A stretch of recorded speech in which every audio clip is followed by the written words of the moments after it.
All right, Council Club, here we go again. It is Thursday, April 21st. There was not a meeting this last Tuesday. They skipped it on the 19th for holiday stuff, I suppose. So we don't have much to recap, but looking ahead, we're just going to jump into it. Item number 5, Brad Ashford died. And so the first, a lot of times we'll do a proclamation at the beginning of the meeting, and this one is dedicated to Brad Ashford. I know his son, John Ashford. But yeah, so that was a loss for the community, like him or don't. He was around for a while. I saw him jogging through Memorial Park a lot of times, like on our rides to the coffee rides and stuff we used to do. Anyway, so RIP Ashford. Item 7 and 8, there's a lot of West O development stuff, but I'm just like realizing how 252nd Street is Omaha now. And it just blows my mind. We just keep on annexing westward. Well, we'll get to that. I have feelings about where you live in Omaha and what you're doing to this city. We'll get to that. That's item 54. Okay, moving along. Items 11 through 13, there's a big redevelopment with the Youth Emergency Services campus. They're doing a big expansion project at 27th and St. Mary's for youth experiencing homelessness and just other youth services. So that'll be a necessary addition to Midtown. Item 14, TIF, which TIF will be kind of the majority maybe of the discussion this evening because the TIF report came out.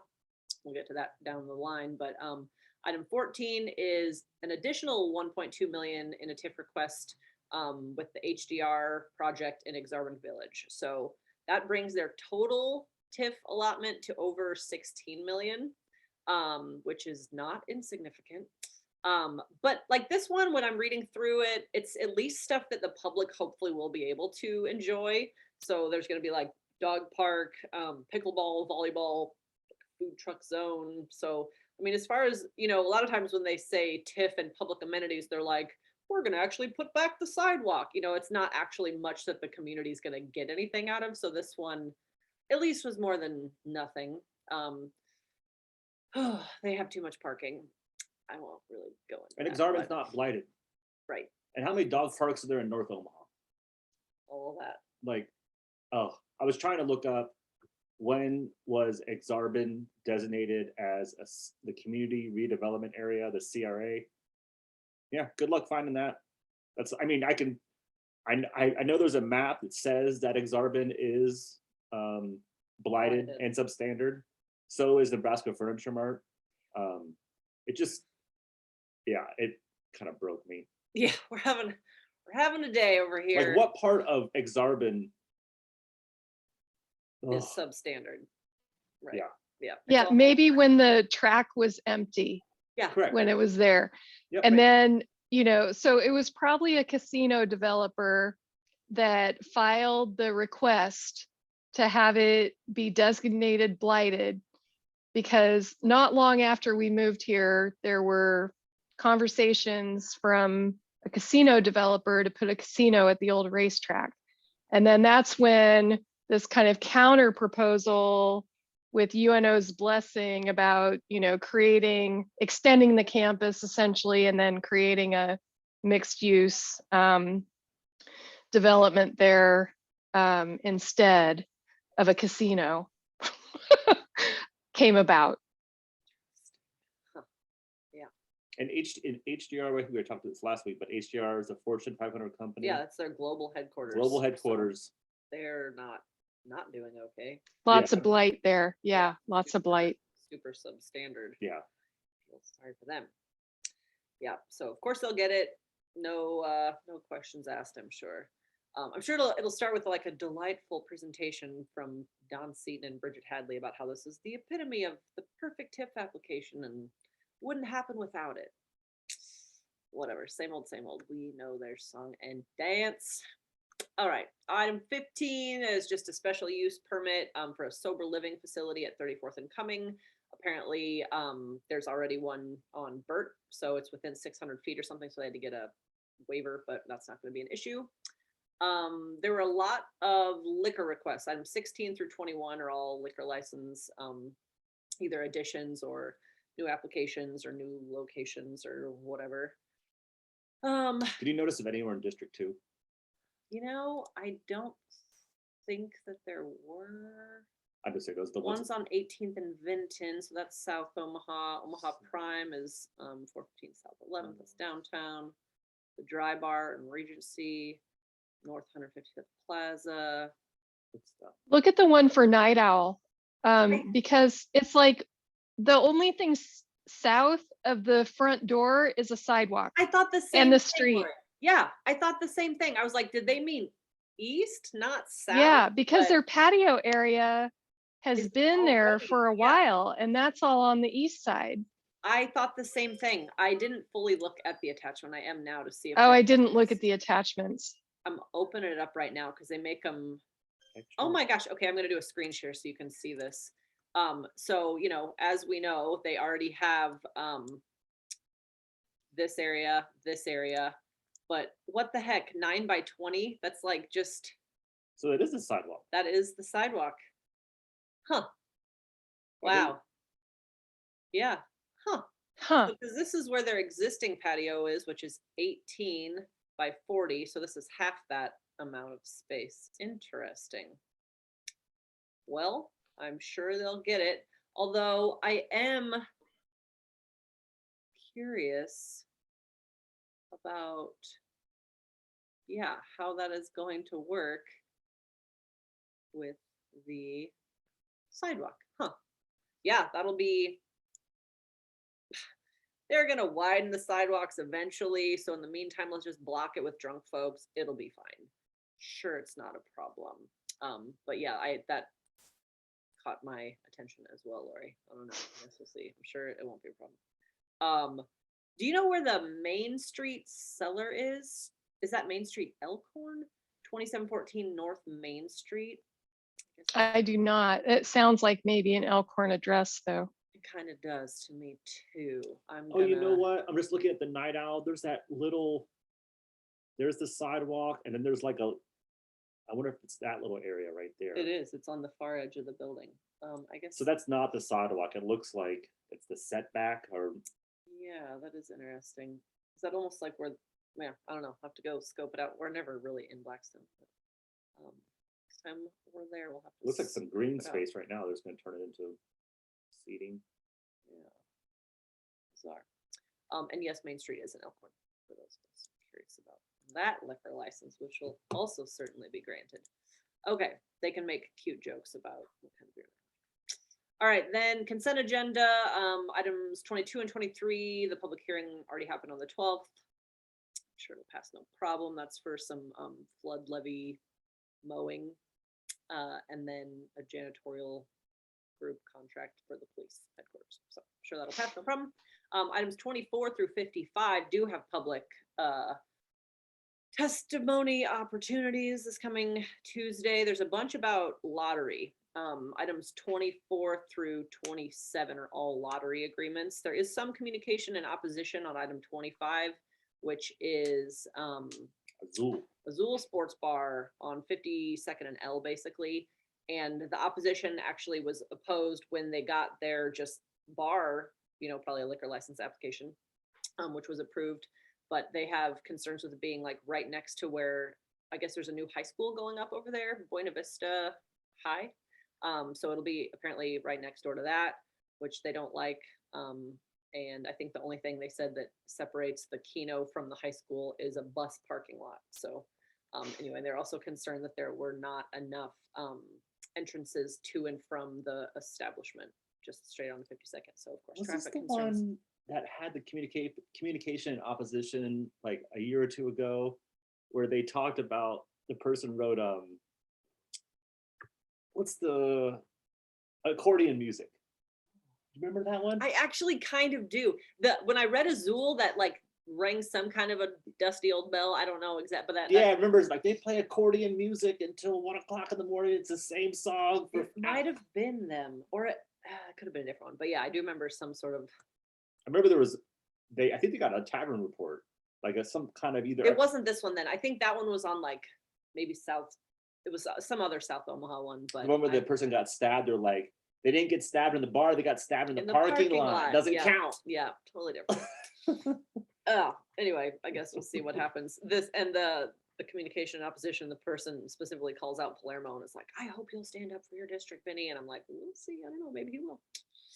The other ones I'm sure will pass as well. Let's see what else. There's some more, usually when Mark Brennan's here, we talk about his feelings about what's happening with wastewater and whatnot. And items 28 through 30 all have to do with like river and stream maintenance and equipment that we're purchasing to deal with some of that. Then over there, hey. Wonder what Mr. Bill has to talk about. Resurfacing stuff, 3.1 million in item 31 for street resurfacing with Old Castle materials, and then item 33 is another almost 5 million for more street resurfacing, also with Old Castle materials. I just thought the juxtaposition between like, so that's almost 8 million in street resurfacing compared to item 34, which is 126,000 for speed bumps. So it's just kind of funny how like our priorities obviously are all just like faster cars, faster traffic. Let's right. And then more asphalt and concrete creates more wastewater. Yeah. But you know, it's like I know. I just checked out one of Jeff Speck's walkability books. Wow.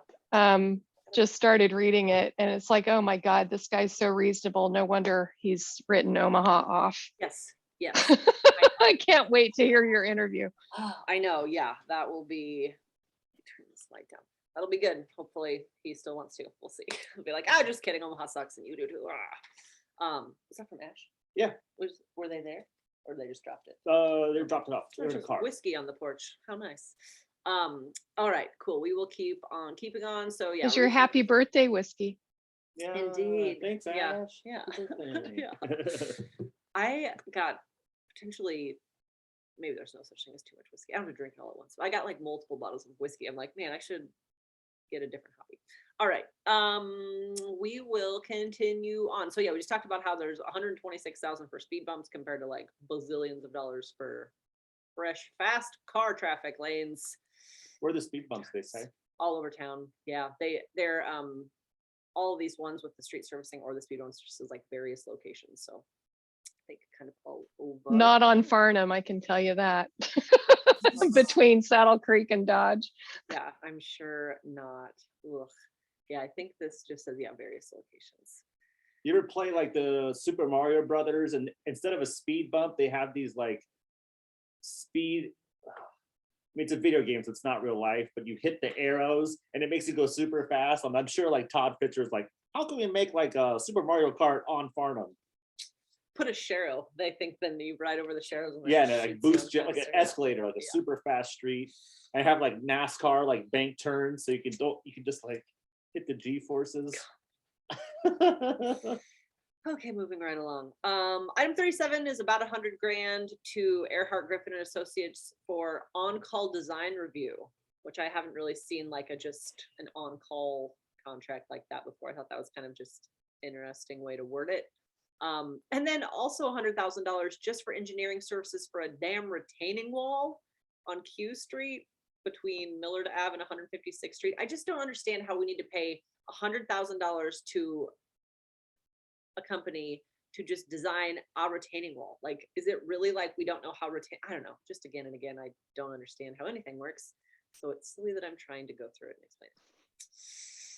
More questions and answers. Okay, speaking of that, here's another $2 million just for engineering services on resurfacing. So I guess before you repave it, you have to like understand how to repave it. I don't know. Once again, I don't understand why we need $2 million just in engineering for resurfacing, but there it is.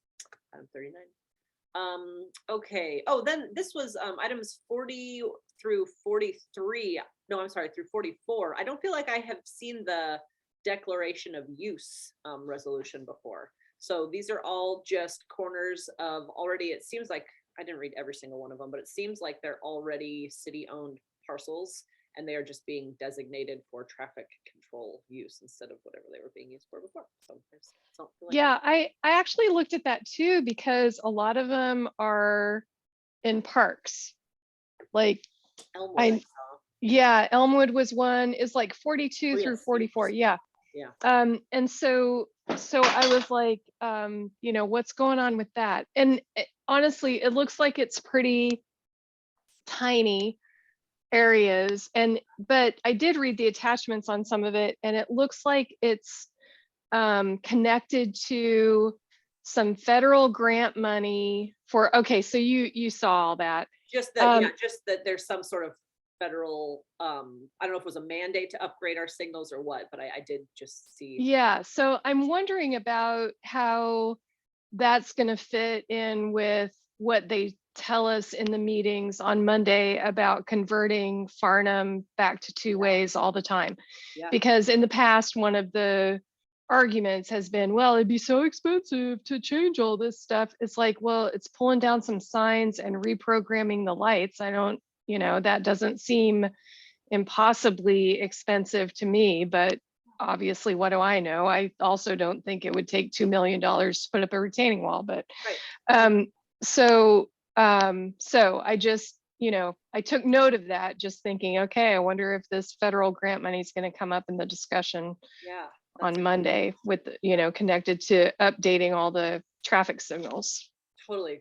Do you remember, I feel like it wasn't that long ago. It was within the last, I feel like actually, I don't even know, year or two. I feel like pandemic time is all like, but they sort of recently upgraded the lights at where Farnham basically intersects with Happy Hollow and Dodge. Do you remember that? And I was like, oh my God, maybe they're finally doing it. They're like replacing the lights. Like maybe they're finally going to fix it. No, of course they didn't. That would have been too reasonable when we're already replacing traffic lights to just make them fucking function how everyone wants them to, except for Todd Fitzer. But no, it was just take the money to replace them and make them the same broken process. It's like how I just hear her words, well, we're not going to put bike lanes on potholed streets, so we got to repave all the streets first and then we'll get to the bike lanes. It's like, no, you are continuing to waste our fucking money by rebuilding broke ass systems that do not work and they are not serving the public. And yet you continue. Right, because the problem is at the design level. It's not at the, it's like we need to like get further back in the process instead of just, paving again what's already there or making it wider and faster, and only to then have to put in speed bumps later when we realize, oh, it shouldn't have been that wide and fast, like, yeah. Poof. If only the planning department had anything to do with the way the city was run, because it's really just continually stealing by public. There's just such a disconnect. It's bizarre. It really is. And I don't know if this is how a lot of other cities work or not, but it seems ridiculous to me. Like, you want to talk about saving money? What is our planning department doing? Because all I ever hear is what Public Works wants to do. And so I don't understand. And even when I've like emailed like Derek Miller, in planning specifically about Farnham, this was when we were trying to pressure the city to like not just wait until the end of 2023 when the new streetscape was done. I was like, Derek, can you tell me what the plans are? And he's like, oh, best to just ask Public Works. And I'm like, why? We're talking about planning and street design. Why are you not the guy? And why are you not directing me to someone else in planning but Public Works? Like, anyway. Yeah. And he didn't have an answer for that. It's just like, this is the way it is here. I just give up. At a point, I'm just like, you know what? Why? Like you were saying, like, oh, I was gonna write this letter because I had some meaningful discussion to add to the. And then you're like, why? Like, until I start seeing a difference come from community engagement, it's really hard for me to want to do it. It's really hard for and it's even hard sometimes to do this because I feel like we're just like giving people false hope, like I don't want to tell people not to engage because I don't really believe that either. But I also, it feels like kind of a lost cause to keep. Yeah, it's hard to know which issues are the ones where some pressure is likely to have any effect. Right. And so, I know you guys have done this too. It's like, so you try to do it in the issues that you care the most about, but the evidence in recent years tells us that it doesn't have much effect. No, doesn't seem to. And then I go back. So as soon as I start to say all that, then I like think of an example where it like maybe kind of could be not true. Cause like Farnham, for example, right? So they initially, when we interjected ourselves, Mode Shift, into that conversation, and I was specifically like harassing the BID and the Public Works and Vision Zero in Ding Dong Blackstone. in Blackstone, about, you know, the multiple crashes and deaths and no Right. action. And they just kept saying, we'll just wait till the end of 2023. We've already got a streetscape plan happening. You just have to be patient. And then I found out that the freaking streetscape plan didn't involve crossings at all the intersections. And I was like, I'm sorry, what? Like, this is what we're supposed to be excited about? And we still aren't acknowledging that people are going to like just cross like regular humans. They're going to walk drunkenly multiple blocks out of their way, whatever.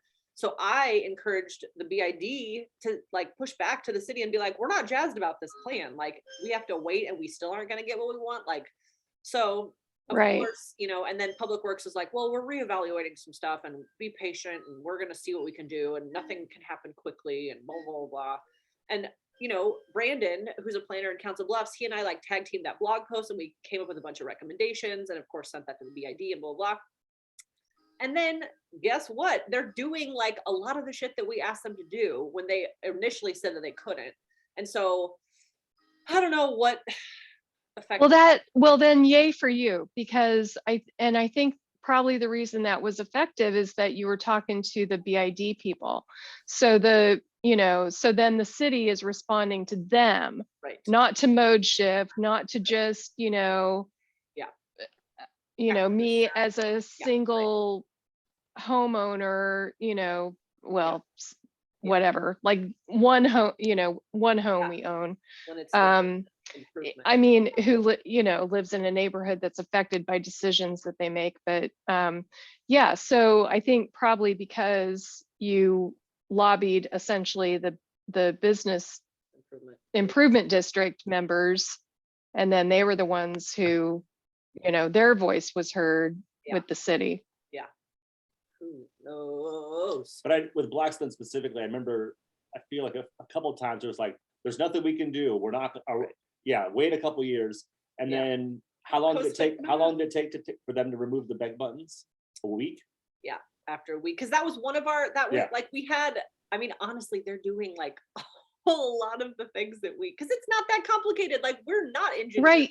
We know what works. I mean, there are so many good examples around the world of stuff that works. Yeah. Right. I think that's the most painful part to me a lot of times is like, we don't have to create these concepts, like we don't have to have a fucking study group for a plan about like we could just do things based on what we know is working elsewhere. Like it could happen. Yeah, but we're going to have a plan for the bike ped. Oh, that's like next, right? Yes, it's coming right up. All right. Yeah. So let's keep cooking. I don't know what's happened about, they messed up a replat, item 45, big deal. Okay. Yes. So 46 exactly is the MOU, the Memorandum of Understanding between the city and MAPA, Metro Area Planning Agency, to kind of outline what's happening with the bike ped master plan, which of course is going to involve studies and consultants and steering committees and stakeholder groups and blah, blah, blah, blah, blah. But what I noticed is it's a complete replacement of their original MOU. I didn't happen to compare them side by side. Did you, Lori? No, I did not compare them side by side, but I think what I intuited from the attachments that I read, it looked like there was some maybe some federal money. Am I making, or is that?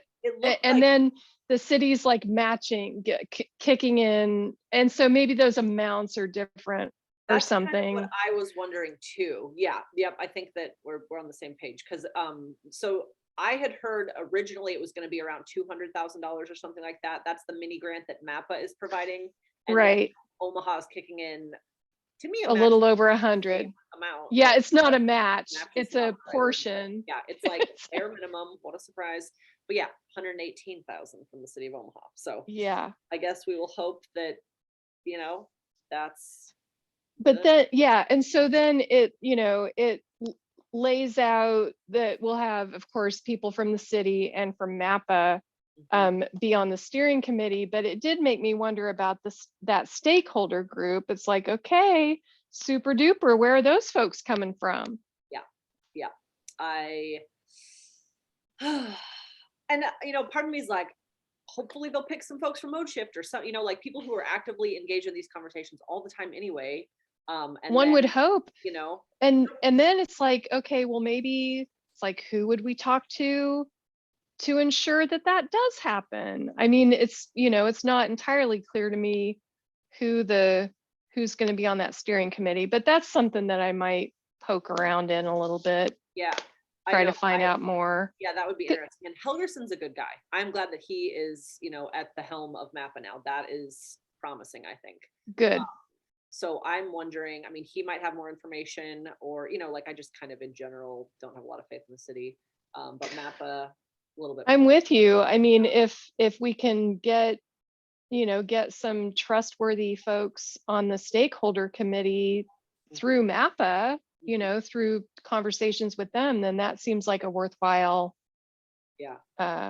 way to go. Okay, good to know. It'll just be Julie Harris. She's like the only bike advocate ever that's chosen for anything. And you know why? Because she's super fucking diplomatic, and good for her. She's very diplomatic, and I love that about her. Yeah. Yes, I wish I could be more like Julie sometimes. Sometimes I just want to, shake people. Yeah. And I wish Julie could be more like you sometimes. Or, like it's like, yeah, and it's working for her, so like whatever. But like, sometimes I just wish she'd push a little harder. But then she'll get blacklisted, and then she won't be able to do anything. So that's just it. And we need somebody at the table who is reasonable and cares. I mean, she does care very deeply about these issues. So that part's true. I'm surprised they didn't do like a ribbon cutting or some kind of big grandiose press release on the bike friendly state that we're not 49. We're not last. That we're not Wyoming. Like that. But I think we were 49th. 3 years ago or 2, I don't know. Yeah. And then maybe crept up. I haven't read the blog post yet about the rankings, but I think we crept up a little bit, and now we're like back down in the dregs again. Hooray. Yeah. I like what Manny said on Facebook, that, hey, we're in the top 50. Barely. Just hanging on. Oh God, I know. It's top of the bottom. Pathetic. All right. Well, let's see. Then we've got some lead remediation happening for items 47, 48. 49 is the big fun celebration at Memorial Park in July. The City of Omaha Celebrates America event. Who's playing that? Which actually, I feel like there were some decent. I think Sheryl Crow's gonna be there. Was that who it was? I remember being like, "Oh, this is actually like I might ride up there." Yeah. But yeah, all right, that's funny. I kind of like Sheryl Crow. Or I do too. I've always liked Sheryl. But yeah, how funny. All right, so keep your eyes out for that. 50 is some brush chippers. Still, we're dealing with storm cleanup from the windstorm last year. We're buying another damn pick 'em up truck. No one submitted bids from Omaha, so they're buying an F-150 from Lincoln, which I think is strange, but whatever. Also more storm damage, but from the 2019 flood event. This is item 52. I guess there are some underground fuel tanks underground in NP Dodge Park, which is like, to me, like pretty weird to have right by a river, but what do I know? So for the marina, there's a marina there, isn't there? Yeah, that's the only thing I was wondering if that would be for that. But like, this is $25,000 to pump out and dispose of the fuel that is underground that was damaged by the 2019 floods. So part of me like, oh, cool. We haven't been dealing with fucking leaky fuel for years. That's great. Same thing happened at Offutt. They have these giant diesel storage containers, and water got in the diesel tanks. Oh. And I forgot who we were talking to. Someone was saying they're literally giving away. It's for, you can't put it in your car, but you can put it in other things that aren't as sensitive to a little bit of water in the fuel. But it was like hundreds of thousands of gallons, I think. So probably the same thing. I would imagine that water got in, but maybe it's still not getting out. Sure, yeah. Let's cross our fingers. So Yeah. Clean Harbors Environmental Services, and that is going to be a reimbursement from FEMA. I feel like, again, Mark Brennan always is like, FEMA reimbursement. No, I'm sure he's on top of all this. Okay, 53 is a reappointment to the Metro Board of Amy Hasse. She is a decent human. She works for RDG. She rides bikes and it's not the worst, but this is a reappointment, another 5-year term. Okay, 54 I hate, because 54 is mayoral appointments of the new board of directors for the Streetcar Authority. And it is 3 department heads for the city of Omaha, none of whom live within the fucking city of Omaha.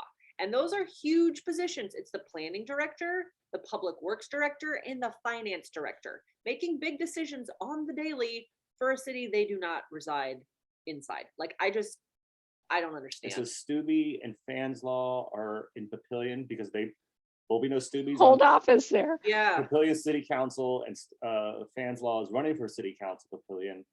And then I just did some quick internet, you can even do white pages, but the finance director, Stephen Curtis, has a LinkedIn account as well. And he lives out by Chalco Hills.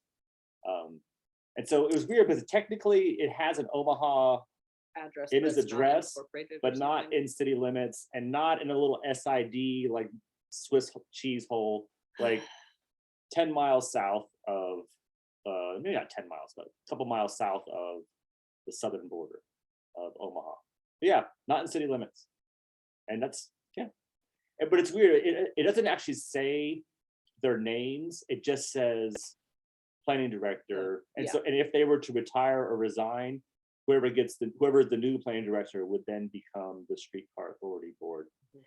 Do you think that that's something worth raising with, I don't know, city The council charter? members about the charter? Yeah, because That's it seems like that's the sort of thing that should be in the charter, that, you know, people who have major, who are major department heads should reside in the city limits. So I forget which, I want to say 2, I think it was 2 charter conventions ago.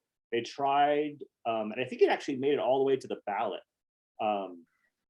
that the mayor does not have to, they were trying to get rid of the residency requirement yeah. for the mayor.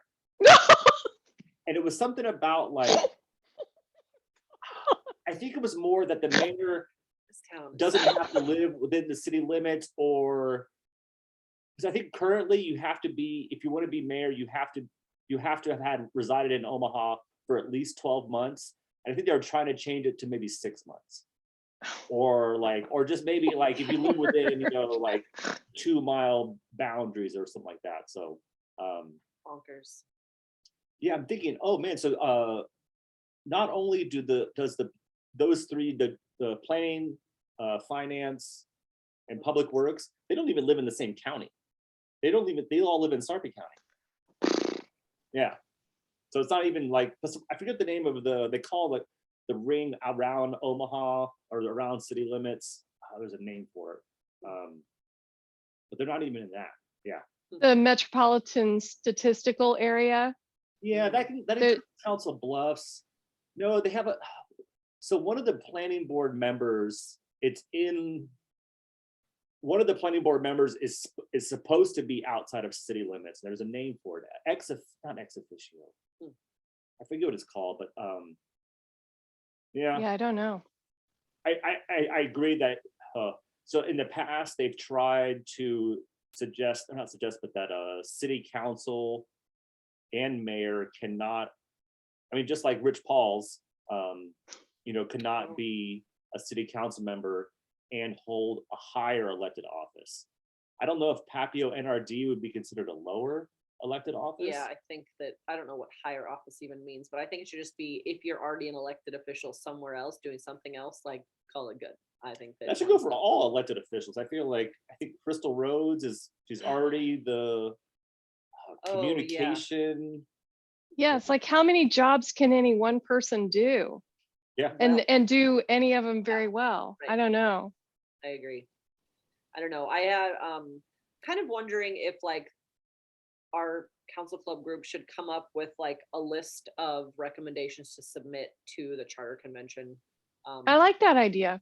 I feel like, Yeah. and it's that same kind of thing where like, it could even come from council club, rather than it being like from one of us. Although I don't even know. I mean, whatever.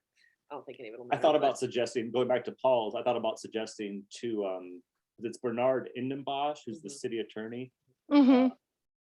to be like, hey, so next time that there's going to be a vacancy on city council, we should make sure that the outgoing city council member doesn't get a vote. doesn't get a vote, because that's never been done. But I was trying to think of a way to get them to, Gotcha. but they're gonna be like, no, that's state statute. Like we can't affect state statutes. It's like, oh, so there is a state statute? Like I know I won't get a response, but Yeah, that was messed up the way that they Yeah. found his. Yeah, that was messed up. All right. So 54 sucks, and there probably won't be any communication about why it's bad, but that's fine because this is all on the consent agenda, so they might just like breeze on through all of it. But I guess we'll see. 55 is more charter convention stuff. It is just a resolution that these are the charter convention members, and it also designates a temporary chairperson. 15. you already the same counted. thing. Yeah. Doesn't look like 15 that of many. That's them. all I know, 15. that's what I did too. I was like, I thought there was supposed to be 15, but yeah, sure enough. So it's 15 people, and Nigel McPherson Jr. is the designated temporary chairperson, and will preside over the charter study convention until they actually elect their own chairperson, vice chairperson, and secretary. So That's gonna be interesting. Right. If it does not get pulled. If that just goes through without any discussion. But also, it's kind of nice that they're all together, because if the mayor didn't like one of the city council picks, Right. I don't know if, I guess they could do an amendment of a whole. Like you said, it'll probably just pass, but yeah, this has all been in the works for weeks, as we know. Well, that's just the thing. I think they've been talking about it since before the first of the year. So I'm sure they just, they're putting people forward who, everybody is in agreement about. And if there was anyone who, raised red flags, that would have been settled months ago. I agree. Yeah, I think at this point it's just formality. We get their names, actually approved, but it's all a done deal.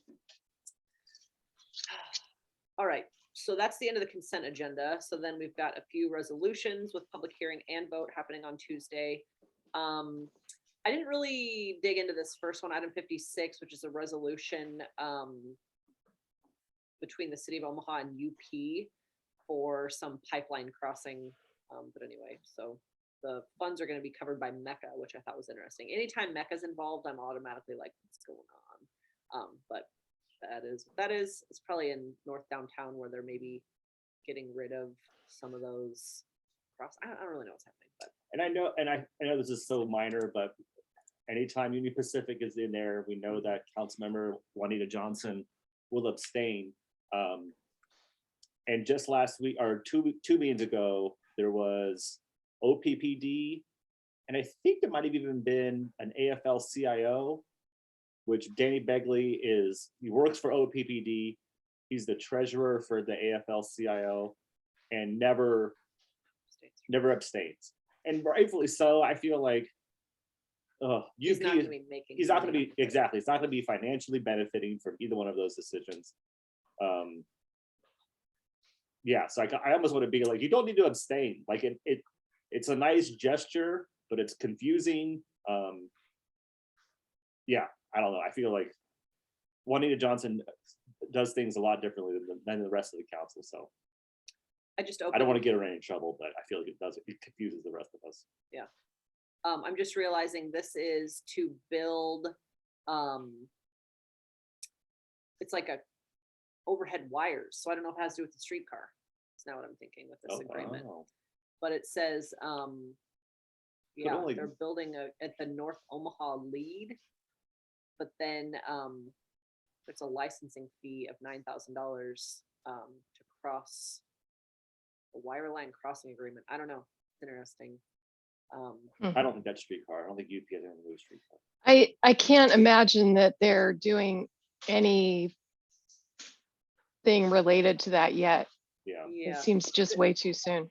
This is saying, okay, this agreement allows for the city to construct 3 4-inch rigid galvanized conduits, a part of an overhead wireline crossing, only to cross the UP company track at milepost 0.51.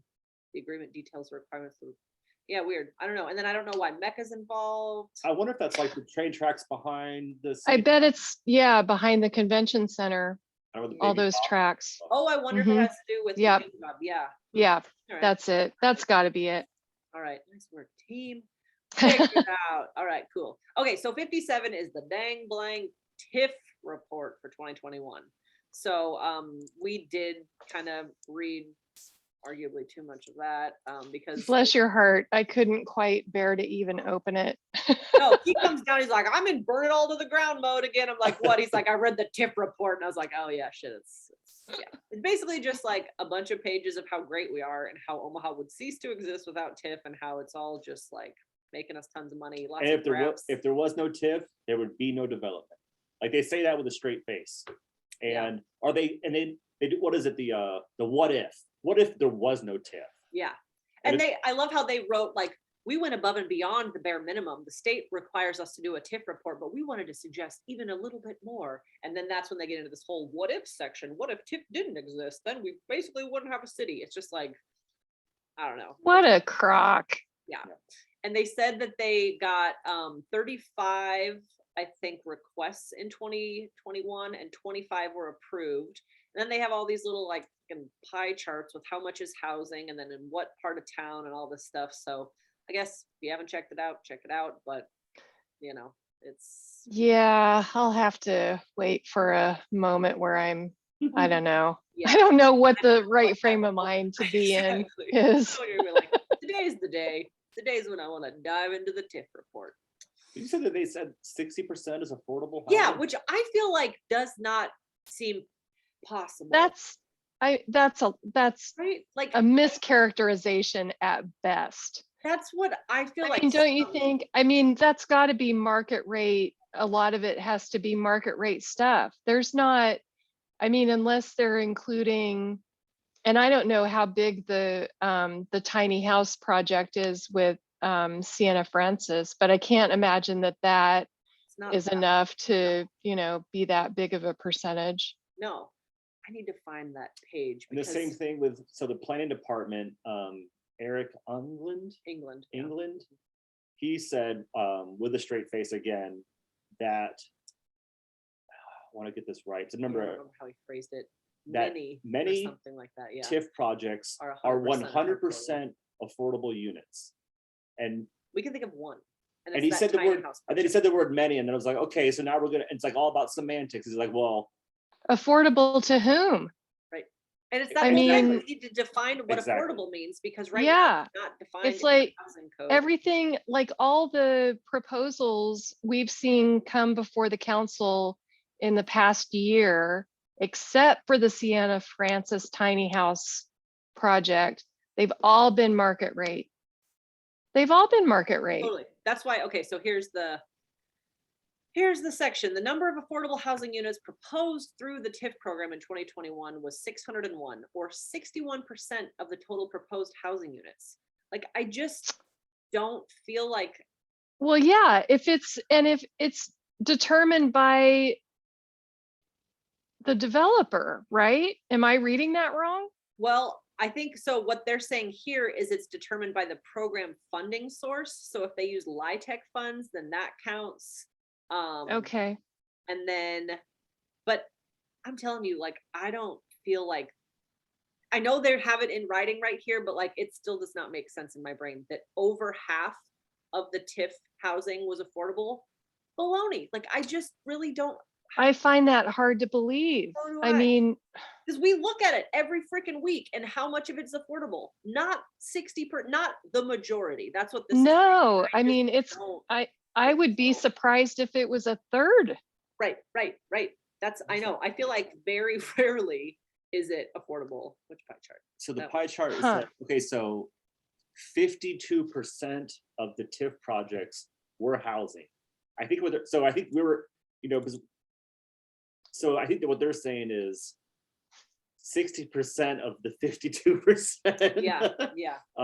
But still, Even still, so, I that's think it still, seems like all market rate. I don't know. And then again, they might be doing the number of units, not the dollar amount. Like as a spreadsheet nerd, I can make you get to any number you want. Yeah, Just give me enough time. Data is I could find a way to so make that it so that do the division so it looks more favorable.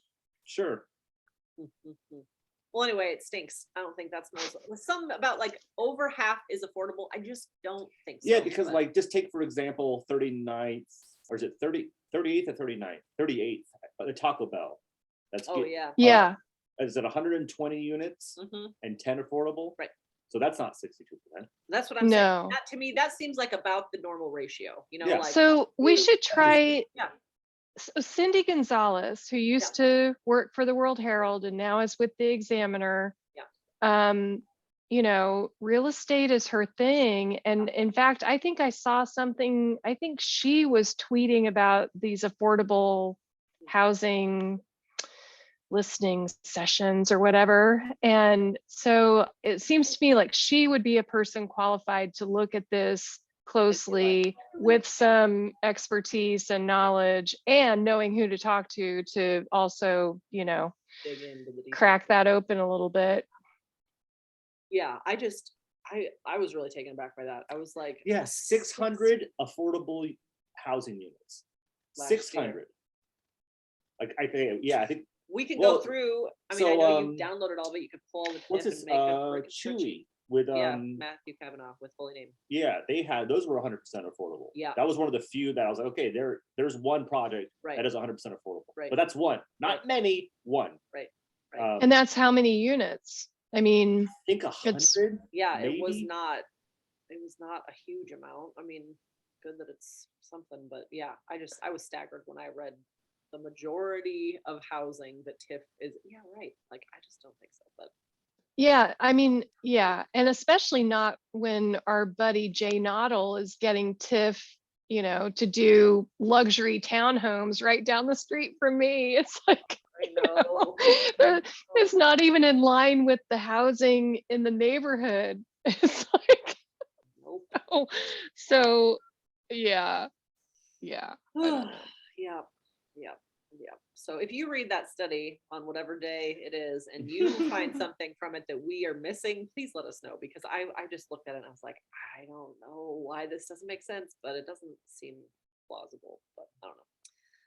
Okay, I want to talk about fishy shit, which is a continuation of other. Okay, so 58 and 59, did you see those? I didn't. Is a workaround pertaining to the library. Did you read the attachments? No, I did not. Yeah. How did I? I must have just skimmed right over those. She is proposing restructuring the bid process on construction. Instead of design, bid, construction, or I'm sorry, design, bid, build is what they call it.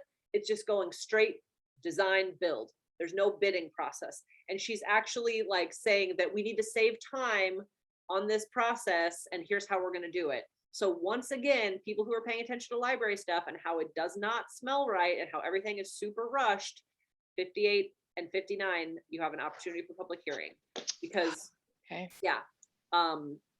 so it says, in lieu of awarding construction contracts through the traditional design, bid, build process, I believe that alternative construction delivery methods, such as the design, build, and construction management at risk delivery methods are in the best interest of the city for select projects by reducing time requirements and achieving cost savings. And so they want to like give more money to Jay Noddle. They already have it in mind. They already know who they want to work with, and they're making this process quicker. And it specifically calls out downtown branch library and library central distribution facility. So on these things where they already know they're scrambling and they're already behind the clock, it's just another way to speed things through. I don't like it. And is the central distribution, that's not the same as? That's the Shopco. That's the Shopco. Okay. Right. Yep. Yeah. But not, so the central branch? That's the or one. The main branch? The main at 72nd and yeah. That'll be 72nd Dodge. Yep, and that's different. Yeah. But The- on yeah. these two, what she's trying to do is Skip the bidding process. rearrange. Yeah. So, yeah. Ugh. But I think it's important to note that this resolution is specifically is recommended by the mayor, both of them. And so that means if they were to, let's say magically we were to get 4 votes, Yeah, she'll just veto it. she would and won't veto get- it. So then we actually Right. get 5 votes. which You we will were never not going to see. get 5 votes. It'll never happen. Yeah. No. I mean, I definitely agree that people should go down and say this is obviously Yes, this is rushed Yeah. but yeah, have zero faith that the city council is going to muster up 5 votes. Yeah. Specifically, that means that someone in West Omaha is going to have to vote against the mayor, or which one of the you will not Republicans see. to have to vote against the mayor. Not going to happen. So No. Well, yeah, because it won't be Amy or Brinker, and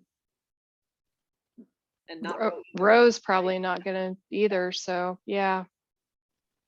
and then if we were to magically get 4 votes, Pete would fucking switch. Yeah. and we'd He be back votes to with the 3. Republicans more than I know. Yeah. I know.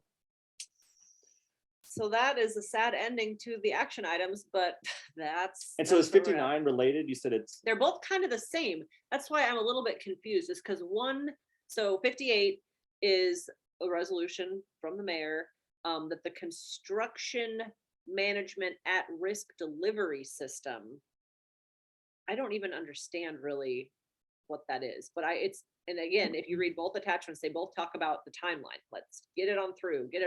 So, and they both are about the libraries. So I don't totally understand all of it, but I think it stinks, and I don't. and so now I don't think that was in the previous week's non-action. No, it wasn't. I'm items. just looking at the stamp here. I'll do a screen share. Yeah, I see that too. Yeah. April 21st at 3:25. It just came in. That's why Oh. the agenda came out so late. The agenda came out at like 3:30ish. So Right. they're Right. waiting on this. And so Sneak it in at the end. normally they'll lay things over. What's it to advertise for a public hearing, which yeah. is horse shit. Right. I'll just say it. Like, Yeah. why do you have? And so yeah, this one is just like get it through. Like wait Yep. to the last minute. The Hoping no one's downtown gonna see it. branch and the Yeah. library central distribution. Yeah. Yeah. Well, it would help to know what the jargon, translate the jargon, Mhm. which I don't know what that construction at risk. I don't know what that means either. Yeah. Right. I know. I kind of want to dig in a little bit, but again, like, why waste the time? But if somebody's interested in digging in, let us know, because this did just kind of, it was all signed today. It was all, it's all talking about how we need to rush it on through, and it's specifically the tenant improvements at both the downtown branch library and the library central distribution facility. So Yeah. I don't know. I don't love it, but not terribly surprised, because we've known all along that they're on an unrealistic timeline. And so everything's going to get scrambly and terrible in the wake of their rush. Yeah. This library, who needs libraries? Oh my gosh. I will never forget. I was at the press club when it was Mello was running against Stothert, and there was the debates, and someone asked her if she had a library card. And I remember just watching her being like, oh, she doesn't have a fucking library card. She goes, I bet you I don't. And I was like, you betcha you don't. You're just, you don't. You probably don't even actually fucking read. Yeah, so cool. Let's have you making decisions about libraries, which you don't even use. But yeah, I mean, it's pretty clear what her opinion of the library is. And because she certainly as an adult, as a mayor, has not used the library very much, because although you don't have to have a library card to use many of its services, but yeah, I mean, there's just no, I mean, she doesn't even have that ethic. I mean, that impulse to include that kind of public programming is not in her wheelhouse at all. no, I she's mean, not it's that never bad. been part of her thing. She's always been, just how can we further bow down to capitalism and, Develop whatever. Yeah, it's all about the dollar. Truly, really, really is. Yeah, A big, tall building. yeah. Oh my gosh. Something I tall. know. Something tall. I know. Yeah. In the email I was drafting, I was like referring to it as this, huge totem to capitalism instead of, focusing on that instead of creating space for the, public intellect and creativity and social opportunities and civic engagement, none of which she cares about. It's just like, oh my God. I know, it's so hard. Mm. Cool. Well, good times. I did kind of breeze through the like non-action items and nothing really jumped out at me. Again, we won't be here next week, so read the agenda on your own. Yeah. Oh, there was actually, okay, so speaking of TIFF, item 81 on this agenda, which will it's going to be laid over actually till May 17th, so we'll have time to talk about it ahead of time. But it is it's kind of a smaller TIF request, but it's for a let's see, the Innovation Campus Tax Increment Financing. Okay. 1127 North 20th Street, which is going to be a rehabilitation of a 19,000 square foot building to be used as a community kitchen and dietary call center. So I saw that. yeah, not a huge amount TIF wise, and if it's like for actually, community kind of kitchen, that could be a decent use of it. But Yeah, and that, I mean, is that No More Empty Pots? Or like, are they doing or is it something different?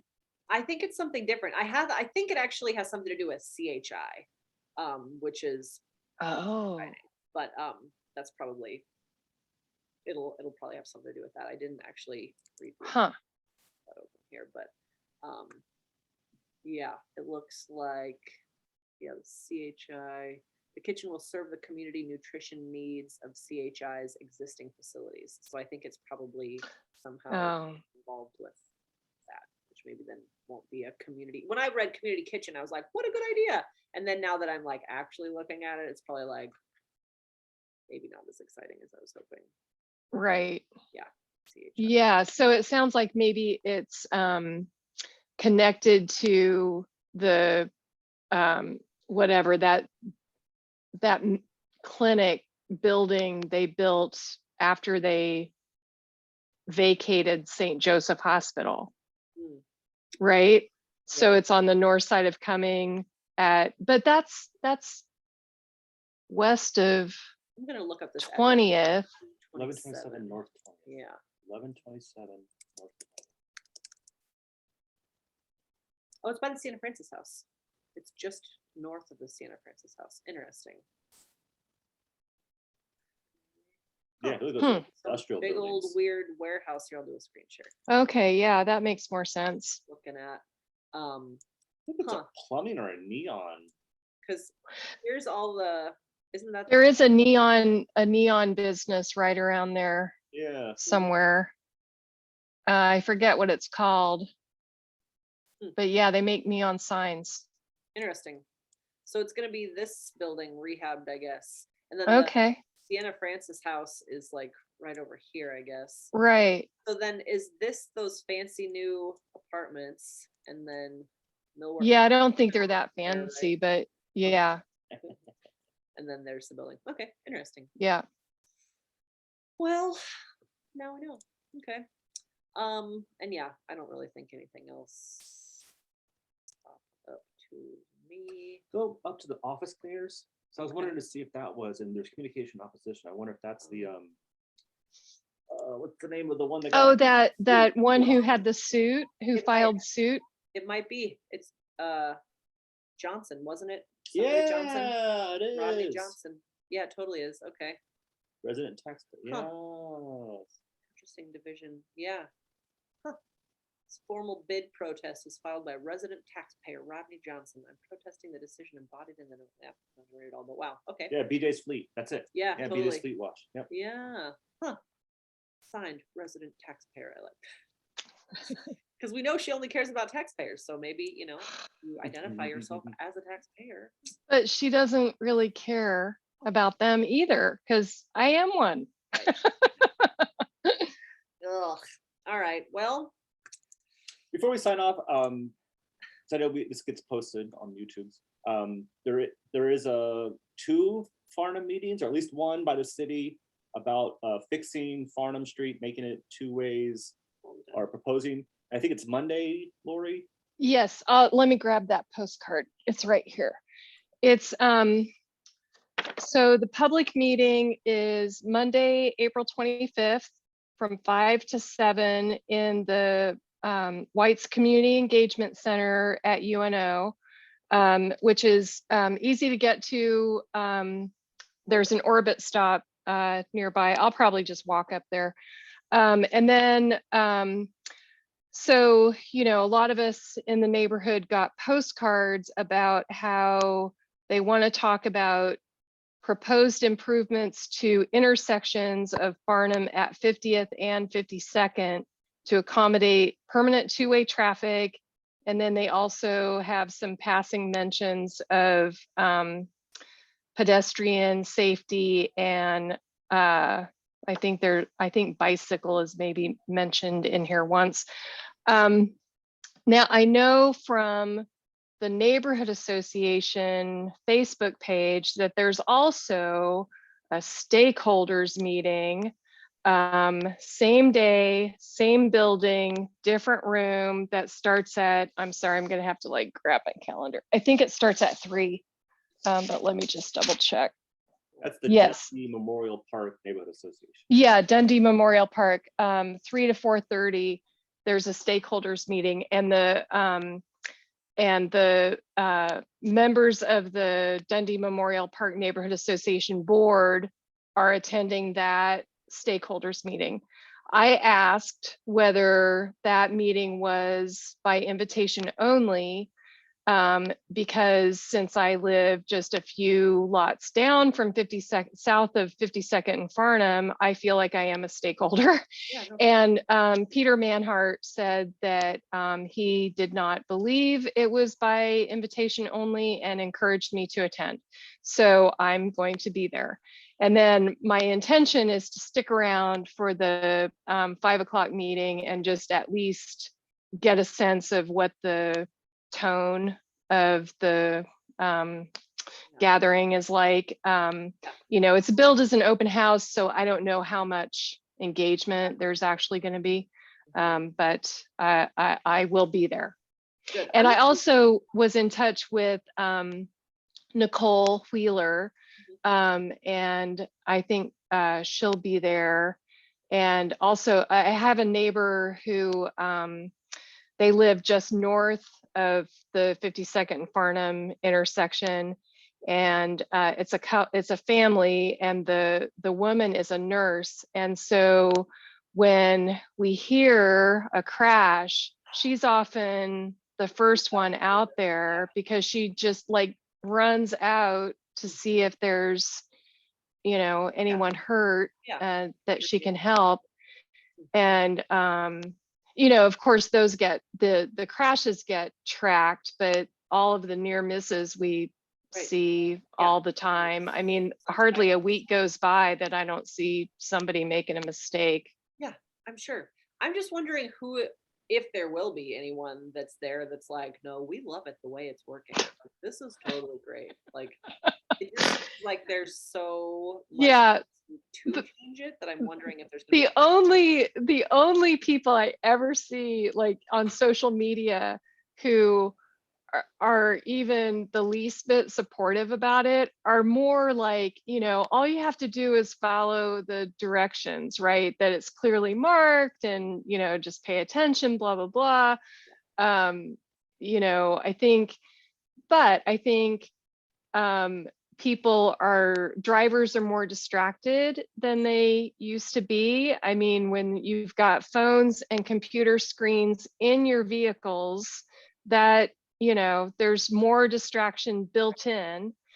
And then, you know, we've seen all kinds of documentation about how people have been speeding quite a lot. You know, partly with COVID, when there was less traffic, people just took advantage of that to really speed. And but it's been an ongoing concern for, as long as I've lived in the neighborhood, which is coming on 28 years. So Have you ever, has there ever been a specific police enforcement to try and, not that I'm aware of. specifically if someone's, doing the wrong way, like going the wrong way down a one-way street? I've actually gotten a ticket for that by accident on my bike, no less. Of course. There was something else going on. I was happy to get that ticket. Oh. But I'm just wondering if the police, kind of reminds me of the thing going on right now in Benson with the parking meters, and how there currently is, you're not allowed to park in Benson on Maple Street for more than 2 hours. Currently. Or Yeah. you're not allowed to park overnight. And we have a friend of ours who has a shop on Maple Street. He says that cars will sometimes be parked there for months, like they'll be abandoned, and they're like, you have to literally call the police to get it enforced.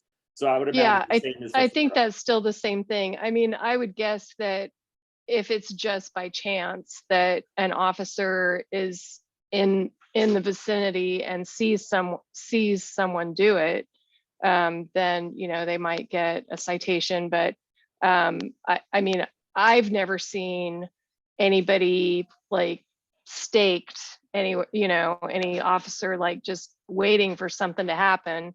But again, So design Yeah. is better than enforcement Sure. anyway. well, no kidding. And it's, I mean, And what other and it's streets- 11 blocks. Yeah. See, that's the thing. When Todd starts talking about, oh yeah, it's this traffic flow and it pulls traffic off of, it's 11 flipping blocks through a neighborhood, through a It's residential traffic patterns neighborhood. from eons ago.